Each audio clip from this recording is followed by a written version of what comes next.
Šios dienos temos kontekste guru tai yra vidinis vertintojas, kuris inicijuoja mūsų emocinį foną, jauseną ir pasekoj veikseną mūsų veikloj, mūsų versle, ko pasekoj po to mes turim finansinį rezultatą, pinigus.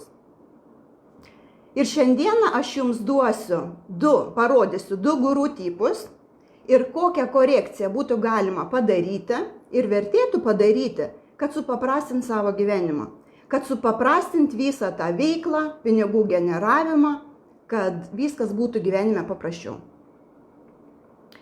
Susikoncentruokim į šios dienos temą. Tema yra gan įdomi, svarbi. Pasakysiu, kad aš abiejose guru variantuose toj gyvensenoj buvau, toj situacijoje, tai yra ne iš piršto laužta. Ir dabar daugelis mano klienčių, su kuriuom aš dirbu, kurios individualiai mano programuose, jos irgi praeina ir turi va tokius dalykus, va tą gurumo tą sindromą, kaip mes juokaujam su jom. Tai aš kviečiu nežiūrėti viską labai rimtai, atsipalaiduokit, bet visgi išvadas savo pasidarykit. Sutariam? Gerai. Tai dabar norėčiau aptarti pirmąjį tokį guru stilių, guru tokią gyvenseną, moteris tokias, ką aš matau. Tai yra moteris, kurios, kaip aš sakau, jos nepaneigia materialaus gyvenimo prado. Ta prasme, jos apie pinigus negalvoja, kad pinigai tai yra kažkas nesvarbaus. Ta prasme, taip yra kiti dalykai svarbus, bet pas jas pinigai yra normali gyvenimo dalis. Normali mano gyvensenos dalis. Aš neneigiu pinigų. Ir kaip aš matau, tos moteris yra tokios, tas tipas moterų, jos galbūt turi vidinį giluminį žinojimą, tokį vidinį kompasą. Aš turiu kažką atlikti daugiau. Taip kaip yra, manęs netenkina. Aš visą laiką esu tame, liaudiškai pasakant, kapstime. Toj kažkokios paslapties žinojime apie save, apie gyvenimą, apie pinigus. Aš visada esu paieškose to, kaip padaryti geriau. Kurios esat? Aš matau, čia mano buvę klientės, aš tai jau žinau, kad jos tikrai 100% tokias yra ir aš tokia pat. Aš nuo paauglystės nesitenkinau su tuo, ką man gyvenimas davė. Man visą laiką reikėjo daugiau, kitaip, išbandyti, išmastyti. Ir tai žinau, kad tai yra gabios, talentingos moteris, nešančios savy tokią ypatingą energiją, apdovanotos talentais. Tai yra žodžio žmonės, tai yra moteris, kuriuom galim pasitikėti. Tai yra tokios, kurios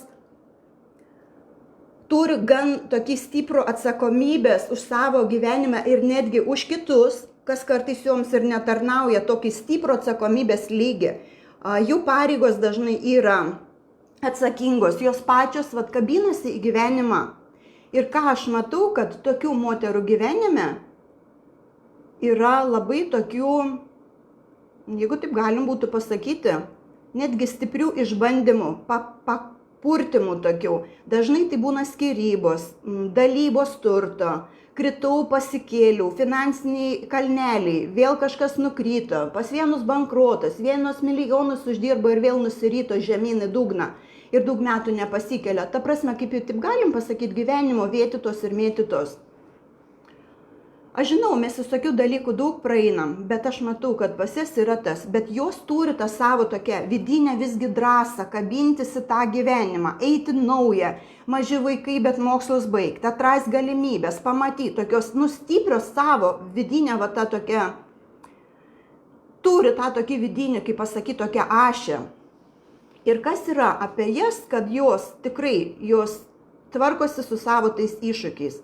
Jos mokosi naujų dalykų, jos išdrįsta eiti į verslą, tinklinėme jos yra lyderės. Ta prasme, tai ta vidinė atsakomybė atsispindi jų gyvensenoj ir atsispindi jų ir gyvenimo būde, ir jų veikloj. Dabar, kas tame yra joms kartais sudėtingo? Kad pas jas tas troškimas, ta atsakomybė už save, atsakomybė už kitus žmonės ne tai, kad verčia, bet inicijuoja jas daug mokytis, daug dirbti, daug skirti laiko ir pastangų tam savo susitvarkytą gyvenimą, gyventi gražiau, pilnatviškiau, klestėti, ta prasme, patirti naują, visą laiką eiti gerą, ta prasme, tam reikia daug pastangų.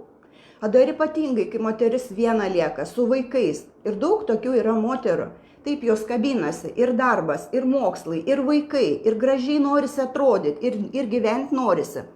Jos atiduoda labai daug pastangų.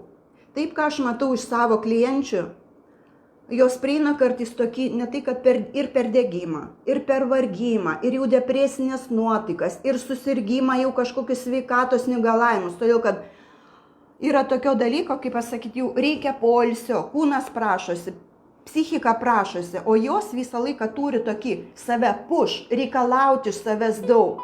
Kitoms yra labai svarbu, nes joms yra svarbu. Ir tam yra priežasčių, mes truputėlį apie šiandieną apie tai pakalbėsim, kad jūs pamatytumėt, kad tai turi gilesnės priežastis ir tas priežastis suprantant, mes galim šiek tiek savo padėti ir palengvinti.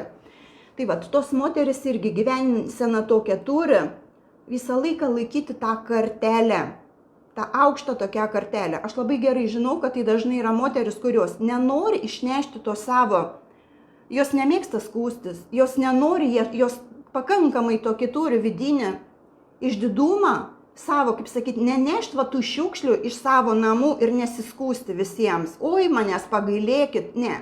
Jom kaip tik yra ne, kaip pasakyti, ne fasonas pripažinti tada, kai jom nesiseka. Joms ne fasonas išeiti ir ten socialiniuose tinkluose raudoti ir sakyti, ai, kaip man blogai. Joms ne fasonas sakyti, kad pas mane trūksta pinigų arba kažkokia krizė. Jos ir tai yra dar, tai moteriai yra sunkiau, nes jinai lieka daugmaž viena savo pasaulį, užsidaro, išgyvena savį, va tas būsenas ir tai yra įtakoja tą emocinę būseną jos veiklai, jos verslai, kaip tu generuoji tos pinigus. Tai va šitų moterų yra pliusas didžiulis, kad jos turi tą vidinę motyvaciją, atsakomybę už save, jos žino, kur nori. Joms nereikia įrodinėti, jos žino savo kodėl. Jos supranta va tą, jos seka galbūt tą savo, yra ištikimos savo, aš noriu, aš nesitaikysiu tai, ką man sako, va taip norma, o va taip nenorma. Aš žinau savo, kodėl aš einu ir taip tam reikia pastangų. Ar tai apie jūs? Duokit žinot, jeigu atpažįstat save gerai. Duokit man kažkokį ženklą, žinot, kad taip apie jūs, kad jūs kažkur tai save atpažįstat. Tai va, yra pliusas, kad mano ta materiali sparnas, taip sakykime, jisai stiprus, bet mano kitas sparnas, tas emocinis, todėl, kad aš pavargstu, todėl, kad aš vieną galbūt užsidarau, įsigyvenu, yra, kaip pasakyti, man netarnaujantis dalykas ir va čia mums reikėtų korekcijos. Žiūrėti savo tą jausminę būseną, tą savo emocinį foną ir jį sekti. Toliau aš pakalbėsiu, kas tarp pirmo ir tarp antro va to gurų tipo yra bendra. Gerai, dabar eikim prie antro gurų tipo. Kaip sakau, gurų tai yra mūsų vidinis vertintojas, kuris inicijuoja mūsų mąstyseną ir po to veiksmus va tame procese mūsų veikla, pinigai, uždirbimas, pinigų generavimas, va tą materialiąją pusę, va tas yra, va apie tai. Ir dabar yra toks dalykas, ta antroji gurų tipas, apie kurį šiandieną noriu kalbėti. Tai yra tokia gyvensena, kai mes, pavyzdžiui, aš pati tą išgyvenau. Aš nesakau, kad kiekviena moteris išgyvena ir tą. Pas kitas iš vis galbūt net pažįstat ir tų dalykų nėra arba neužfiksavot galbūt šiandien pagalvosit po to live, o gal pradedat save atpažinti. Yra toks kitas moterų, va tas toks gurų tipas, kaip mes juokaujam. Kai tu pradedi suprasti, kad va tas visas savęs reikalavimas iš savęs daug. Va tos kartelės laikymas, va tas netgi, tai kartais yra visai netuščias dalykas, bet tai yra vidinis, va tas noras, troškimas patirti šitam gyvenime daugiau. Taip yra pas mane buvę tokios klientės, kurios sakė, aš galvoju, kad norėti daug gal yra nenormalu, todėl kad visi aplinkui kalbėjo, tu nenorėk, čia nesąmonė, čia taip gyven kaip visi, kuo tau trūksta, tu ir taip sėkminga, kuo tu dar čia draskaisi. Bet viduje žmogus jaučia, bet tai ne mano maksimumas. Net jeigu kitiem aš atrodau super puper sėkminga, tai ne mano maksimumas. Ir tada žinau, kad dėl ko aš tą siekimą darau. Taip, tas pirmasis. Ir dabar antrasis tipas yra moterų. Pas pirmąjį trūksta to emocinio lengvumo. To trūksta dažnai gyvenimo drivo, to tokio. O kitam tipe to guru kaip tik yra per daug didelis lengvumas.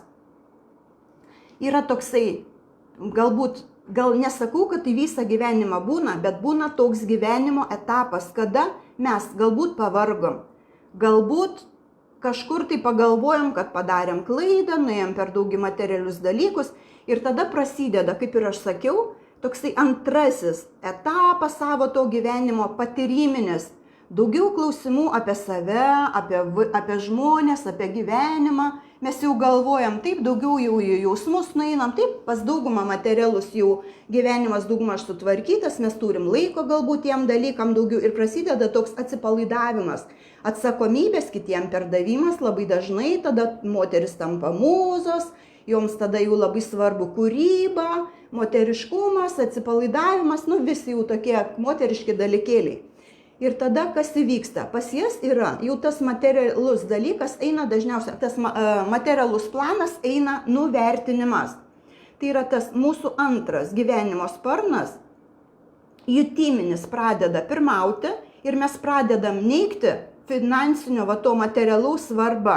Ir tada gaunasi ir pirmam disbalansas, ir antram disbalansas. Mes nuo vieno kraštutinumo nušokstam į kitą. Pradedam per daug atsipalaiduoti, svajoti, iliuzijose užsigyventi, sulėtėjam, nebeturim energijos, prarandam tą gyvenimo tempą, kažkurio gyvenimo įdomų dalykų, bet po to tu jau pradedi matyti, kad aš jau baigiu to persisotinti. Ir ką aš matau, tame etape labai daug yra gaunasi. Mes pradedam paneigti pinigus, išaukštindami meilę. Meilė yra svarbiau. O visi tie materialūs dalykai, čia yra jau antriniai dalykai. Ir čia yra mąstysenoj, kaip pasakyti, siūlyčiau pasižiūrėti, kad reikia tame korekcijos. Todėl, kad meilę banke nesusimokėsi. Meilę vaikams batų ir maisto produktų nenupirksi. Todėl žmogus visgi yra, šitam pasaulyje gyvena, jam yra svarbus du sparnai. Ir materialusis, ir emocinis. Ir mano, aš už tai, ką aš mokau savo klientės ir tą, ką aš sakau. Taip, kai aš matau, moteris ateina ir jaučiasi, man kažkas gyvenime nesidėlioja. Tai tas nesidėlioja, aš kažkuo esu nepatenkinta iki galo. Net jeigu ir žiūri, kad, kaip ir viską turiu, bet man vis tiek kažkas negerai. Aš už tai, kad mes gimėm apdovanoti milijonais talentų, galimybių pasaulyje gyvenam. Kiekvieną dieną pasaulis mums siūlo kažką tai naujo galimybės. Ir aš už tai, kad pragyventi maksimum šitą gyvenimą, įgyvendinti savo svajonės, siekius, daryti naujus finansinius proveržius, eiti naują finansinį lygį, patirti viską gyvenime, nesusimažinti ir nenueiti į kraštutinumus. Meilė svarbiau už pinigus. Svarbu viskas, ir meilė svarbu, ir pinigai, ir emocijos, viskas yra svarbu. Ir aš už tai, kad moteris išmoktų, ir aš pati to siekiu, ir mano metodas ir programos veda klientės į tai, kad mes turim mokėti sinergijoje laikyti svarbius dalykus. Tai mūsų emocinė būsena, mūsų laikas, kuris irgi yra didžiulė vertybė, ir pinigai. Ir tas laikas, ta emocinė būsena, kad tarnautų ir viskas vyktų sinchronė ir sinergijoje. Tik tai taip mes išmokę gyventi galim pajausti tą pilnatvę, kurią dauguma siekia. Todėl, kad kaip aš matau, pas vienus yra, pavyzdžiui, pirmi guru, ir aš anksčiau tikėjau, dabar pavarysim, papachalinsim, uždirbsim, atiduosim jėgų, o po to zažuviom, o po to gyvensim. Ir tu žiūri, kad taip nesigauna, todėl kad tu gyvenai, tu 10 metų, 15 dirbai, tu 10 metų, 15 atidavai savęs negailėdama, susikūrė kažkokią buitį, žiūri, kad tu jau norisi visai kitokių dalykų, kad tau jau tas paseno ir tada eina, o kaip toliau, arba tenkintis va tuo, kas yra, o vidus tai norisi naujo. Ir tai yra normalu, kad mes norim naujo. Ir tada galvoj tas kubikas, rubikas nesusidėlioja. Tai ką tada vėl pahalinti, vėl taip sunkiai dirbti? O ne, aš geriau nueisiu iliuzijas, apsimesiu, kad dabar reikia va taip ir pradėsiu gyventi. Ir kodėl mes taip darom? Todėl, kad dar nesuvokiam kitų dalykų, todėl, kad dar nematėm. Bet kadangi aš buvau abiejose gurystės etapuose ir dirbau įtemptai, ir buvau atsipalaidavime visuose tuos pažinimuose savęs, dvasingumuose. Ir pas mane buvo, oi, meilė svarbiau, galim ir kukliau pagyventi ir laiko turėti. Bet kai aš pragyvenau tą, aš supratau, ir čia kažkas man ne to. Todėl, kad jeigu aš gimiau daugiau, visą laiką many yra ta programa, va to klestėjimo, va to vadinamo, netgi nenoriu sakyti augimo, kad mes kažkur tai augam, bet to gerinimo. Visą laiką tas improve, siekti kažko tai naujo, patirti. Gyvenimas tiek visko naujo duoda, galimybių. Pavyzdžiui, aš neįsivaizduoju, kaip galim nešioti 5 metų senumo drabužius, ten 10 metų drabužius. Man reikia atsinaujinti metus kelius kartus, vat spintoj.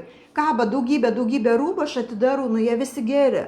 Nei jie suplyšę, nei jie kažkokie. Man morališkai jie paseinė, aš jau kita, aš jau nebenoriu jų dėvėti. Man reikia ne iš neturėjimo ką veikti ir kur dėti pinigų, bet man reikia va tam vidiniam išjautime savęs naujos, tų naujų drabužių. Ne kažkam parodyti, kokios mano nuotraukos, bet yra va tas santykis, kaip aš pati jaučiuosi tuos rūbus dėliodamas. Ar pastebėt, kad ir jum tai būna, kada norisi vienos spalvos, o po to norisi kitų ir tu pati jauti, liktai tą vidinį kažkokį perversmą, kažkokį vat poreikį, kad viskas tas atgyveno, norisi, tiesiog vidus reikalauja kažko tai naujo. Ir kai tu tą seną, jeigu tu nieko neįstumdysi savo toj realybėj, naujai neduosi savo, naujų, kad ir tų drabužių, kažkokių tai žaislų gyvenime, paprasčiausia, tu viduj dusini save, tau negera viduj. Yra taip jums? Man visada tai buvo, aš visada savo drabužius atidavinėdavau krūvom, po to galvodavau, kokie geri rūbai, kam aš juos atidavau, bet man reikėdavo. Tai toks atsinaujinimas, vieni plaukus dažo, kiti vietą keičia, trečias gal vyrus, gal dar kažką, veiklą, dar kažką, bet tas atsinaujinimas jisai yra natūralus. Gerai, dabar įkvėpkim giliai ir grįžkim prie to. Vat tam antrajame tipe moterų, kai mes nueinam į va tą lengvumą, bėgimą, va ten gaunasi, aš bėgu nuo realybės. Aš bėgu nuo atsakomybės. Ir ten, kur nėra didelės atsakomybės, ten ir nėra didesnių pinigų. Pinigai visada apie didesnę atsakomybę. Ir kai aš sakau, va kai moteris pradeda gyventi iliuzijai, va dabar aš matau tokių mentorių bumą. Va tų moterų, kurios jau daug save pažino, jau galbūt kažkokias vidinės transformacijas praėjo ir dabar daugam atrodo, kad socialiniai tinklai, tas guru, tos mentorystės, toksai bumas, va čia galim pinigus verslą padaryti, uždirbti, net ne verslas, bet galim pinigus padaryti labai lengvai. Taip mes žiūrim, kaip kiti kalba ir aš galiu kalbėti, postus rašo, ten interviu daro ir aš taip galiu padaryti. Ir mes nueinam į tokį truputėlį, į svajonės. Į tokį pabėgam nuo tos jau finansinės realybės ir dar bandom save apgauti, kad egzistuoja kažkokių dvasinių pinigų kelias. Kažkoks tai kelias, kur nereiks daryti rutininių veiksmų veikloj, darysim tik tai, kas patinka, nereikės savęs disciplinuoti, viskas va tai bus lengvai. Ir va čia va tas pradeda nebetarnauti. Va tas gyvenimas iliuzijų ir ten už tai mes lėtėjam. O jeigu tai užsitęsia daug metų, jeigu mes susižaidžiam tame žaidime, ten jų yra daug, va tame lengvumo pojūtį paieškose, krenta moters energija, krenta moters sugebėjimas ir va tas vidinis vertintojas, jisai irgi ten veikia labai stipriai moters nenaudai. Dabar yra tokia grupė žmonių, kurios moteris prarado sugebėjimą uždirbti. Jos atsisakė kažkaip tai savo norų pinigų. Jos kažkaip tai pradeda susimažinti, žaisti su savim žaidimus ir kartais to net nesupranta, lygiai taip pat kaip ir aš. Aš visada jutau tą pojūtį, pragyventi savo geriausią versiją, jeigu taip galim pasakyti. Aš visada turėjau ambicingų svajonių ir aš niekada nenustojau mokytis ir to siekti, bet va tas užsikabinimas už va tų iliuzijų, apie kurias aš jums ir kalbu, apie kurias mes dabar, kad meilė svarbiau už pinigus, taip galbūt mūza moteriai būti, ten kūryba, lengvi dalykai, tave pradeda stabdyti. Taip, tol kol viskas tas jums yra priimtina, malonu, viskas yra normalu. Kaip sakau, žais galim įvairius žaidimus. Bet jeigu jau yra, vis dažniau ateina mintis, energijos nebuvimas, vėl įkrentam į tą visokį emocinį, jau, kaip pasakyti, vis tamsus debesėliai ateina, nėra nuotaikos, yra tas toksai troškimas padaryti, jautimas viską galiu ir vėl nebegaliu, va tie emociniai kalneliai. Aš dar kartą tą patį kartoju, tai yra ženklas, kad reikia jau pokyčio. Ir to pokyčio tavo gyvensenui, tavo mąstysenui, tavo veiksenui ir galų gale tavo piniguose. Laikas eiti ir tą pasimti. Kodėl mes to nepadarom? Aš šiandieną jums neišaiškinsiu, bet aš jums šiandieną parodysiu kai kuriuos tokius giluminius dalykus, kurie yra. Dabar žiūrėkit, kaip įdomu. Aš papasakoju jum tarytum apie du skirtingus tipus va tokios veiksenos, bet kas yra bendro? Daugumai nesinori su tuo sutikti. Daugumai norėtųsi į tai užmerkti akis, bet aš, kaip sakau, Astanova nevinioja į vatą. Aš esu transformatorė, aš nesu terapeutė, kuri žmogų gelbėčiau vakrūkdą okalą, kad jam būtų lengviau, švelniau. Aš tiesiai, aš atvirai. Aš tikiu, kad jūs augę žmonės ir jūs sukramtysit, pervirškinsit tuos dalykus, kurie yra galbūt ne kiekvienam malonus, bet jie jūs stabdo. Ką daryti su jais, jūs pačios spręsit. Tai vat. Ir aš noriu parodyti jums, kad visgi abiems tiems tipams, mano šiandieną paminėtams, yra viena giluminė priežastis. Ir aš vadinu tai yra mano toks įvardinimas, tai yra mano tam metode, mano programuose, toks išsireiškimas. Ir aš vadinu tai neturto programa, neklestėjimo programa, galų gale tai yra sulėtėjimo programa. Tai yra kaip pas mus gyvenimas. Yra tų pinigų, bet mes negalim pasimti viską, ko norim. Kai mums reikia vis tiek save kažkaip tai riboti, arba mokėti, kaip pasakyti, kainą, arba aš daug dirbu, bet emociškai kainą moku, arba aš atsipalaiduoju, bet tada moku kainą, nes neturiu tų pinigų, daugiau galimybių, vėl save taip stabdau. Ta prasme, esu tai viena į antrą kraštutinumą, tos tokios pilnatvės ir nėra. Arba laiką turi ir gali savo pagyventi, kaip dauguma galvoja, čia ir dabar, neskubant. Arba yra kita kraštutinumo pusė. Dabar, kodėl neturto programa? Tas pirmoj variantų parodytas sunkumas, tai yra giluminė mūsų gyvenimiška pamoka, programa žmogaus programoje. Viską išsikovoti sunkiai. Ir mes dažnai to nematom. Išsikovoti sunkiu darbu. Išsikovoti dideliam pastangom. Todėl, kad jeigu aš to nepadarysiu, aš tarytum neturiu teisės šitoj planetoj tarp kitų žmonių gyventi. Čia yra tokia mūsų giluminė, kai kurių žmonių gyvenimiška programa ir pamoka, į kurią reikia pasižiūrėti.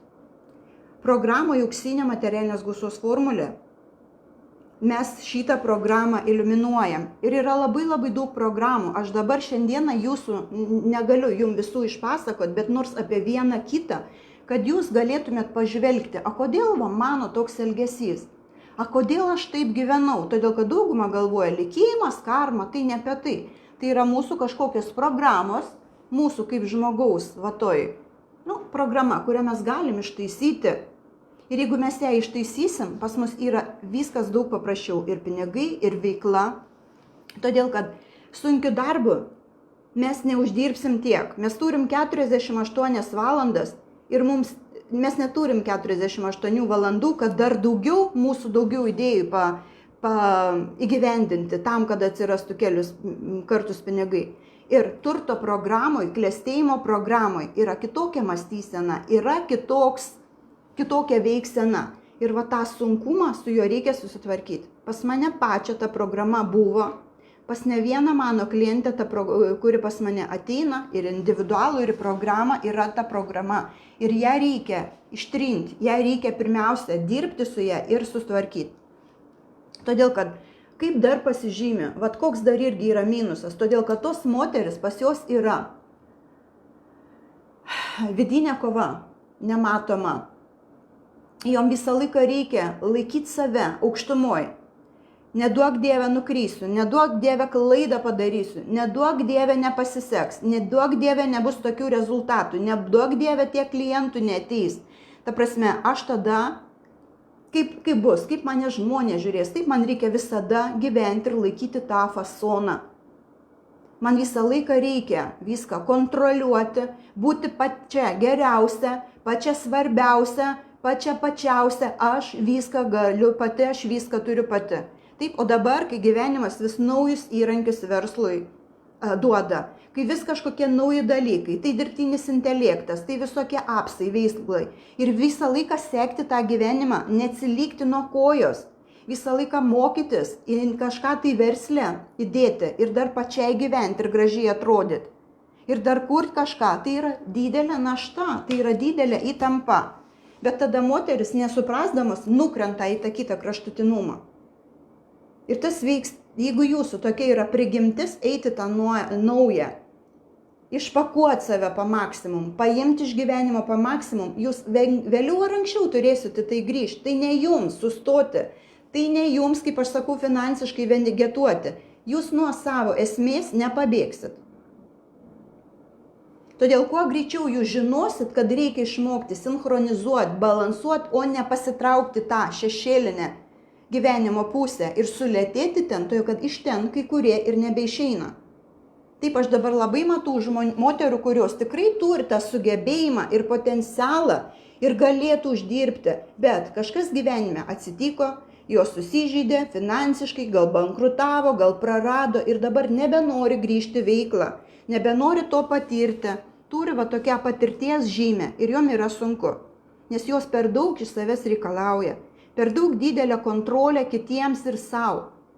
Ir va tam reikia, va tą va toj programui atlaisvinti, nes va tas atlaisvinimas, va tas visas sunkumas, kontrolė, reikalavimas, tai ir yra būtent ta neturto programa, savęs apsunkinimo programa. Ir su ja reikia padirbėti. O pas kitas, va tam antram tipė, yra neigimas ir atsisakymas materialių dalykų ir pinigų. Ir tai programui pas mane jisai va tas yra. Aš pradedu pati elgtis ir gyvensena pradeda viskas rutuliuotis taip, kad aš pradedu atsisakyti galimybių, aš pradedu slėptis. Vat kas darosi, aš pati save savo norų sulėtinu. Dabar kas yra dar bendro tarp šių tipų moterų ir ką aš rekomenduoju jums pasižiūrėti ir ką mes būtinai dirbam va tame giluminiam aspekte. Taip, to, kad žiūrėkit, mes galim visą savo gyvenimą būti tose paieškose, kaip man čia viską susitvarkyti. Ir vaikščioti ištisai į įvairiausius knygas skaityti, po įvairias terapijas, kursus, bet galima ateiti, pasimti transformaciniai programoj dalykus, elementus, kuriuos, suprantant, sudėliosi kaip Rubiko kubiką visus tos dalykus, kurie tau yra svarbus. Sudėliosi greitai, per keletą mėnesių ir eisi, nebegaiždama savo gyvenimo laiko va tiems bereikalingams energetiniams nuopoliams, va tam užsisėdėjimui, energijos savo galios praradimui. Galim gyventi ir be to. Aš gimiau tikriausia tam, kad viską išbandyčiau. Bet aš galiu pasakyti moterims, kad galim eiti ir be to. Nebūtina mokėti kainą emocinę savo bandymais. Taip, todėl, kad čia ir yra ta neturto programa. Aš viską pati išbandysiu. Ir aš joje gyvenu, aš neslepiu. Aš turiu didžiulę transformaciją, kaip per visus šitos dalykus ėjau. Taip, tai yra mano praktinis metodas, pačios išgyventas, patirtas. Bet nebūtinai jums reikia tą patį daryti pačiai. Taip, jeigu skauda dantį, nebūtina mokytis stomatologų, kad susitaisyti savo dantį. Galim eiti, sumokėti ir dantis tau specialistai sutvarkys. Tai lygiai čia taip pat ir tie dalykai. Dabar, dar vienas irgi dalykas. Va šitoj, kaip aš sakau, kai mes pradedam už iliuzijų kabintis, aš matau, kad pas daugelį irgi dabar yra visi atsakymai tavy. Ir čia irgi viena yra iliuzija. Visų atsakymų tavy nėra. Jeigu tu juos turėtum visus atsakymus tavy, tu jau seniai klestėtum. Tu jau seniai gyventum taip, kaip nori. Bet tai yra, kad mumise tų atsakymų nėra. Arba mes negalime kitų atsakymų daeiti. Ir reikalingi žmonės, kurie padėtų tuos atsakymus tau rasti. Ir nereikia savęs, nei pirmo, nei antro atveju, kaip pasakyti, ne tai, kad pasmerkti, bet dėti, kaip pasakyti, pragyventi viską tai sunkiai. Taip sunkiai, pačiai per kančią ir visą kitą. tą reikia išgyvendinti. Per kančią dar nieks netapo klestinčių žmogum. Per kančią dar nieks nesukūrė didelių pinigų. Per kančią dar nieks negyveno savo pilnaverčio gyvenimo. Mums reikia iš tos kančios sunkumo išeiti. Tai yra neturto programa. Dabar, kaip ir žadėjau, įkvėpkim dar apie vieną dalyką, tą, ką ir žadėjau pasakyti, kas yra labai svarbu. Aš noriu šiandieną paminėti tokį vieną irgi mano autorinį išsireiškimą ir aiškinimą. Iškreiptos savivertės mechanizmas. Vienu atveju, aš jau jums paminėjau, man reikia laikyti tą kartelę aukštumoj. Aš einu kovodama, aš einu lygindama save su kitom moterim. Neduok Dieve paslysiu, neduok Dieve nukrysiu. Ir mes visą laiką esam tokioj kovoj, nematomoj kovoj su kitom moterim, netgi su pasauliu, netgi su savo artimai žmonėm. Tai yra vyksta tokia nematoma kova. Ir sutvarkius tą vidinį savivertės mechanizmą, šitie dalykai baigėsi. Todėl, kad mes per išorinius dalykus bandom įrodyti savo vertę. Koks mūsų projektas, koks mūsų verslas, kokie mūsų namai, kokie mūsų drabužiai, kiek dažnai mes keliaujam. Vat kaip aš sakau, išoriniai sociumo atributai rodo mano vertę, mes tuo tikim. Ir kai mes atrasim vidinę vertę, pas mus viskas keisis, nes mes išlaisvinsim tą sunkumo energiją tų moterų, tų pirmam, tam tipė, guru, jinai išlaisvėja šitą energiją. Moteris mano programuose, jos atsipučia ir sako, Asta, aš pagaliau pajutau, ką reiškia šitam pasauliu atsipalaiduoti. Aš pirmą kartą jutau, ką tai reiškia, taip savęs nebepūšint, nebesinervuoti dėl to, kad aš truputėlį ne tai padarysiu, kad klaidą padarysiu, kad nepadarysiu laiku, galbūt mažiau bus pinigų, galbūt mokesčių nesusimokėsiu. Nebesudėtingai nebedaryti, atsipalaiduoti. Atleisti vadelės, kaip sako, taip, bet nenueiti į tą atsakomybės atidavimą ir į tą, kur viskas bus dabar jau lengvai, nieko nebereikės daryti, nenueiti ten. Tai tas vidinis sėkmės mechanizmas, jeigu jūs jį koreguosit, jeigu jūs su juo dirbsit, jis padės jums sinchronizuoti tos svarbius dalykus, kas ir duoda mums tą pasitenkinimą. Vidinis fonas, emocinis mūsų mintis, mūsų būsena, kurioj mes dirbam, kurioj vyksta ta generacija pinigų, taip, nes pinigai tai yra rezultatas, aš dar kartą pasikartosiu. Ir dar svarbiausias yra ne tik tai galutinis rezultatas, bet ta mūsų gyvensena, ta kiekviena diena, kiekviena valanda, kaip mes jaučiamės toj veikloj, tam kely į tą galutinį rezultatą mūsų pinigus. Nes jeigu tu varai kaip darbinis arklys, be atostogų, nematydama baltos dienos, nematydama kaip auga vaikai ir tikiesi, kad kažkada vieną dieną bus, taip neveikia, pinigų dėsniai veikia kitaip. Jeigu jūs norit sužinoti, mes irgi tą darom, tvarkom, dėliojam teisingai į lentynėlės, tam kubike, kaip sakau, programai, Gusos formulė. Tai yra stipri transformacinė programa, intensyvi, kurioje mes labai stipriai padirbam ir einam, kaip aš sakau, dainuodamos. Kodėl pasakau apie auksinę materialinės gausos formulę? Tai yra tikrai programa nesmalsaujantiems ir jai reikia psichologiškai pasiruošti.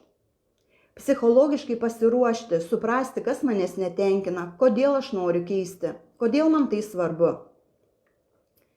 Ir psichologiškai pasiruošti šitam etapui aš darau masterclass finansinio proveržio algoritmas.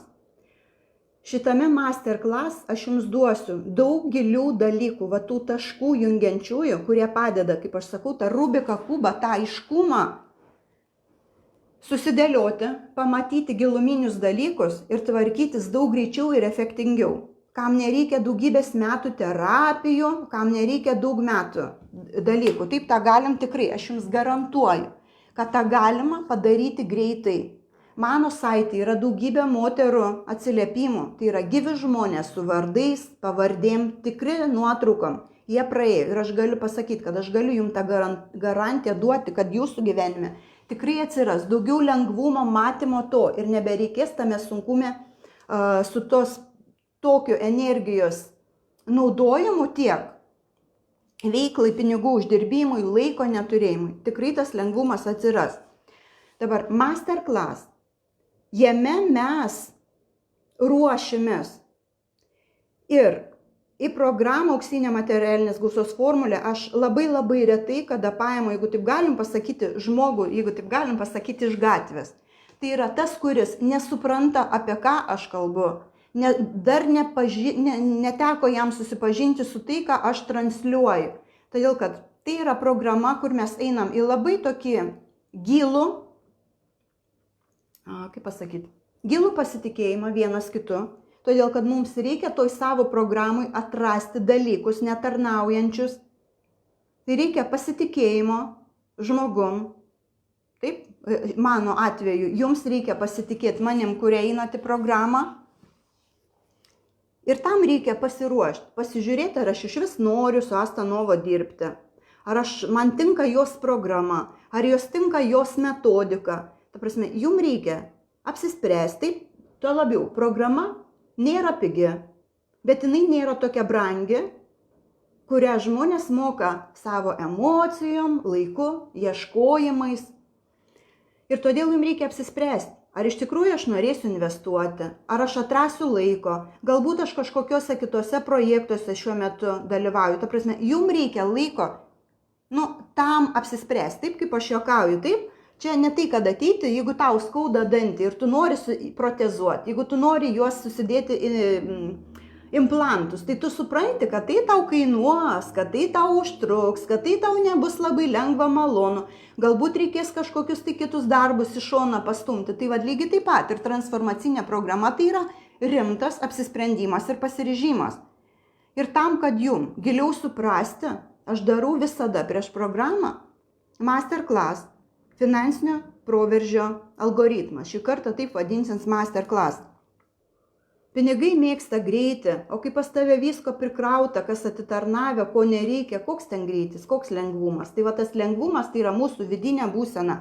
Ir tai ne apie tą nieko neveikti ir gyventi čia ir dabar. Ne. Kai pas tave programoje viskas tvarkingai sudėliota, kai pas tave neveikia tavo programos visos antiturto, kai pas tave neveikia tas vidinis sėkmės mechanizmas, kaip aš sakau, broken, jis netaip veikia, jis visiškai atvirkščiai.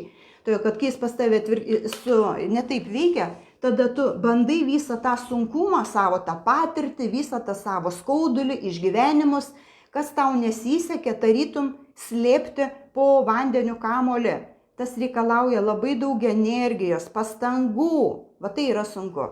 Ir kai mes visą šitą išlaisvinam, kai mes mokomės kaip tą vidinį savo sėkmės mechanizmą sutvarkyti, kaip naudotis juo, tada atsiranda ir pagreidis, ir laikas, ir gyvenimo džiaugsmas, ir lengvumas, ir tas pojūtis laimė visame kame, ir grožis gyvenime, atsiranda tas išlaisvėjimas. Ir į tą būseną eina didesni pinigai. Gerai, tai šiandieną Prieš atsisveikinant, gal, kaip ir sakau, porą žodžių, kas jums buvo naudinga. Galbūt buvo bendra energetika, galbūt kažkokį insightą gavot, pasidalinkit, gerai, aš su jumis pasidžiaugsiu. Aš mačiau, kad buvo dabar žmonių, kurie žiūri ir tie, kurie žiūrėsite įrašę, duokit man atgalinį atsakomą į ryšį. Būkit dosnus. Taip, duokit, žinot, taip pakomentuokit. Taip, ką jūs savo tokio pasiemat, kur vat kažką pamatėt kitaip. Todėl, kad aš žinau, kad mes labai daug ką žinom apie gyvenimą. Aš tikiu ir suprantu, kad jūs labai daug ko mokėtės. Aš žinau, kad vat, tos mano moteris, tos mano, vat, kuria aš ir pati esu, kuri dalis labai mano, prašau, kam naudinga. Dėkui, kad buvot su manim, man irgi tai yra vertinga labai, dar kartą pasikartosiu. Todėl, kad aš žinau, kad tos, kurios prie manęs ateina, jos tikrai yra labai daug ko į mane panašios. Savo gyvenimišką istoriją, požiūriu, net ir tai, kas gyvenime buvo, net ir tai, ką mes praėjom. Daug yra tokių bendrų dalykų.